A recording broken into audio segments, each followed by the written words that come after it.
Pag siya na ang ombudsman, tiyak may hindi malayo na maimpluwensyahan niya yung kasong nakasampa sa kanya. At pag siya na rin ang ombudsman, dahil hindi na nga makalusot-lusot ang impeachment complaint, babambuhin o babayuhin nila ng kaso ang Vice President Sara Duterte hanggang malumpo nila ito sa 2028 bago dumating.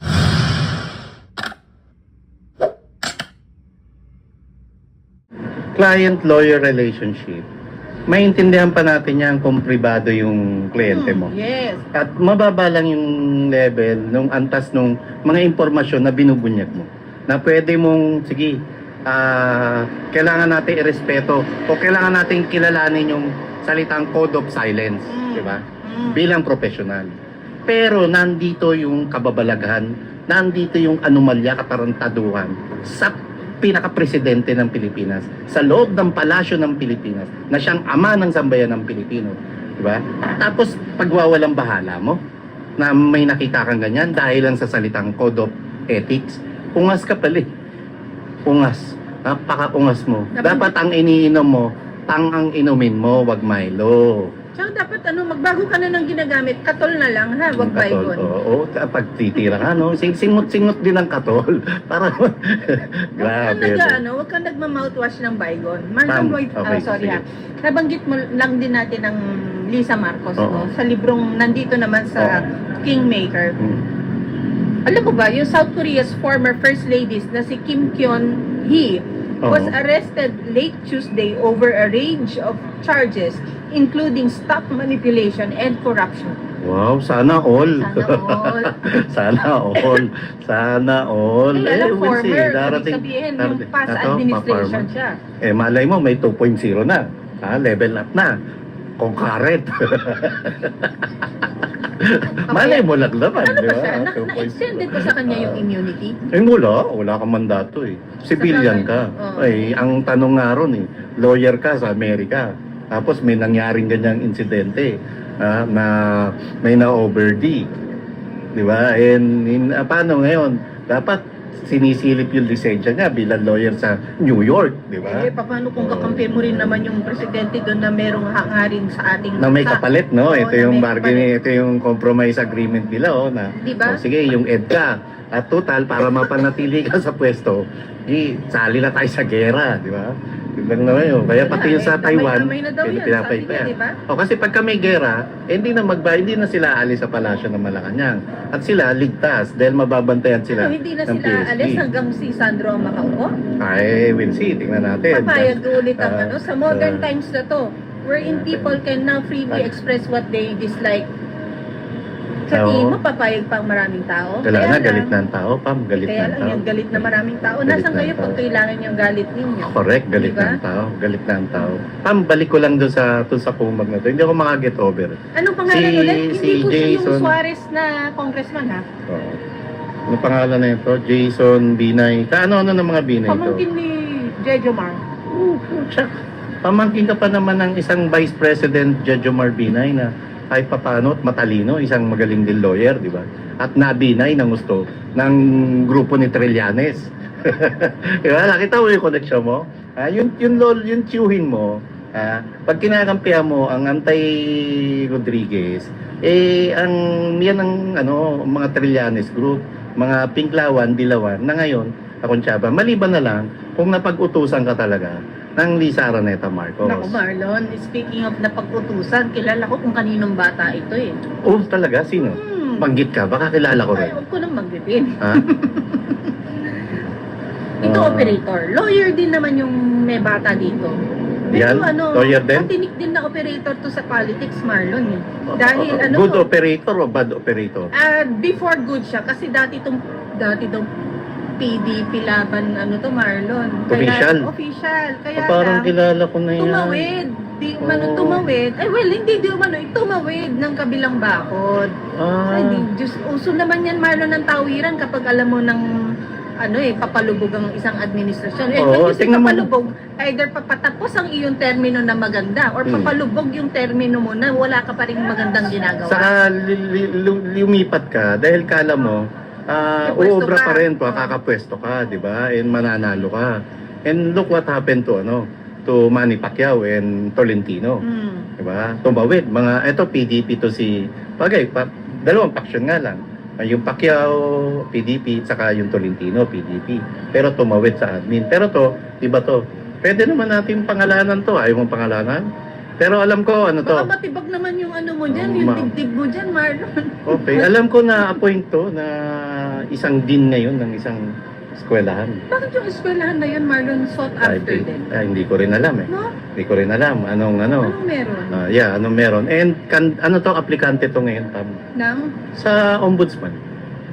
Nakita ko yung pangalan may niya. laban ba to sa... Wala na eh, maglalabas na ng shortlist eh. Sino? Kasama kaya si Boying? May paglaban kaya ni Boying sa rin? Hindi obra ang Boying Rimulya. Kasi... Pero ang sabi niya, di ba, ipiperso niya. Pam, isa sa requirements para sa aplikante ng pagiging ombudsman, magkaroon ka ng ombudsman clearance. Kumbaga sa ating mga aplikante sa pribado, kailangan natin ng NBI clearance. Although sa government, ganun din, ng NBI clearance. Bukod sa NBI clearance, kailangan ng ombudsman clearance na patunay na wala nakasampang kaso roon. Kasi isa rin sa requirements na dapat walang kasong kriminal, walang kasong administratibo siyang kinakaharap. Very recent lang, nagsampa ng kaso sa kanya ang pambansang mangga na si Senadora Amy Marcos. Dahil sa involvement Sa involvement sa kidnapping sa ICC. Kasamang kinasuhan si DILG Secretary John B. Rimulya saka si PNP Chief Nick Torre at marami pang iba. So, ombudsman clearance. So, buhay yung kasong yun. Buhay. And ombudsman clearance pa lang, wala ka na. O anong palusot ang gagawin mo? Maliban na lang kung nabili na rin ng mga miyembro ng JBC na naniniwala ko, hindi mangyayari yun. Bakit ba gustong-gusto niya maging ombudsman? Nakapwesto na, ganda na ng pwesto niya bilang unang-una, pag ikaw ombudsman, yung sinampang kaso sa'yo ron, kaya-kaya mong lutuin yun, di ba? Wala kasing checks and balances. And walang iniwan yun, yung anak niya, pinasuhan. Siyempre, nasa piskal pa lang. Ano ba ang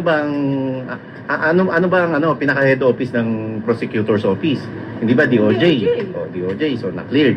Hindi natin sinasabi na na-impluwensyahan niya, pero hindi mo masisisi ang taong bayan na mag-isip ng ganon, Olivia Mendoza, na na-impluwensyahan ng isang Boying Rimulya. At pag siya na ang ombudsman, tiyak hindi malayo na ma-impluwensyahan niya yung kasong nakasampa sa kanya. At pag siya na rin ang ombudsman, dahil hindi na nga makalusot-lusot ang impeachment complaint, babambuhin o babayuhin nila ng kaso ang Vice President Sara Duterte hanggang malumpo nila ito sa 2028, bago dumating 2028. So kung ombudsman din siya, kung anumang kaso na merong ihain sa presidente, mahaharang niya. Harang niya. Lahat. So gano'n ang ginagawa nila. Kinakalat na nila yung mga bugok nilang itlog sa mga ahensya para maprotektahan ng nakaupong bugok din. Oo, tama pa. And delikado to ha. Kasi 7-year fixed term ang ombudsman na pwesto. At so kung nagpaupo siya ngayon, presidente na si Sara, ombudsman pa rin siya. Ombudsman pa rin siya. Kakasuhan pa rin nila impeachment. si Sara. Kakasuhan. Hindi, pero pwede siyang impeach. Lalo pag hindi na kanila majority ng House of Crooks. Diba? And Pam, isa pa sa issue kay Boying Rimulya, maliban doon sa moral turpitude na niya, dahil may criminal case siya, yung health issue niya. Kailangan, syempre, physically and mentally fit ka para maging ombudsman. Alam naman na lahat. Unless na, kung naisama siya sa shortlist at isa lang siya sa interview, sigurado ako itatanong yung kalusugan niya. Diba? Ano ba talaga? Bakit ba bigla kang pumayat?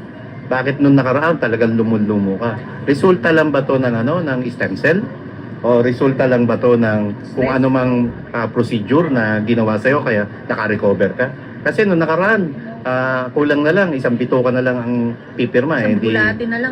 Diba? Isang bulate na lang pipirma, di todas ka na, di ba? Pero ngayon, at least kahit paano, nasa maayos ka ng yung kalusugan mo, and nakakapang ka na nga nakakapanggipit ka na nga sa pamilya Duterte, di ba? And yun lang, Pam.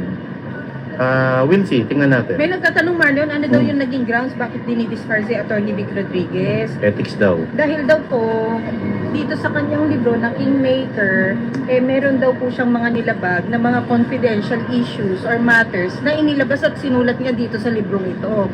Actually, Marlon, ang kailangan i-challenge ng mamamayang Pilipino dito, it should be Marcos himself who should debunk the book Kingmaker.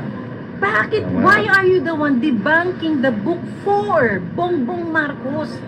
Ang Tama. dami-daming istorya dito, Marlon, na revelation na between the two of them lang ang dapat nakakaalam. And we also do not know kung anong ano niya. Ni Marcos ba, Marlon? Kasi kung ano reaction niya, because ever since this was published last year, a year and a half ago, Yes, Marlon, June yun, alam no, ko. a year and a half ago, wala silang sinasabi. Not even Lisa Marcos. Pam, at saka kung hindi totoo nakasulat dito, bakit disbarment? Bakit hindi libel? Yun ang ano dyan. Diba? Bakit hindi libel? Bakit hindi libel? And Pam, para lang alam na itong kumag na to, Jason ba to? Oy, Jason, makinig ka. Basahin mo yung libro ng basahin mo yung libro ng Conjugal Dictatorship ni Primitivo Mijares. Judge yun, na naging malapit din kay Marcos Sr. Pero isiniwalat niya ron sa conjugal dictatorship yung pakikialam. Ganyan din, nakikialam yung First Lady. Yung lahat din ng katarantaduhan at kabulukan sa loob ng palasyo ng Malacanang. Nagka-disbarment case ba tong sumulat? Wala. Judge yun. bakit Kaya nga ito. Kung gusto nga niya ng Jason, lecture, bigyan na lang kita ng reference na libro Conjugal Dictatorship. At saka, yan din na naging Biblia ng tiyuhin mo na si Jejo Marbinay nung nag-anti-Marcos movement nila. Oh. Ito pa, may isa pang libro. Yung libro naman ng Juan Ponce Enrile, Memoir. Paano ba yun? Paano ba po? Memoir.